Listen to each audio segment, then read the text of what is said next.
Assalamu alaikum dear students. Hopefully you all are enjoying good health. I am Amreen Ahmed, your course instructor, and today we'll be resuming our chapter number 4 of Mr. Chips novel Mr. Goodbye Mr. Chips. As you know that yesterday we started chapter number 6, in which actually writer is telling you that how Catherine's cheerful nature and Chip's marriage to Catherine changed the personality of Mr. Chips. He became vibrant, he became lively, and he started cracking jokes and he started being loved by his student.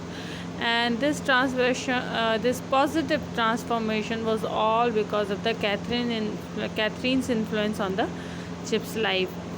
Now we will resume our lecture from page number 14. I am on page number 14, so I advise you people to open up the book and be on the page. I'll be starting from the first line. And Cathy broadened his views and opinion, also giving him an outlook for beyond the roofs and turrets of Brookfield, so that he saw his country as something deep and gracious, to which Brookfield was but one of the many feeding streams. Cathy not only changed his physical you can say his temperament, she also exerted influences on Chip's way of looking world.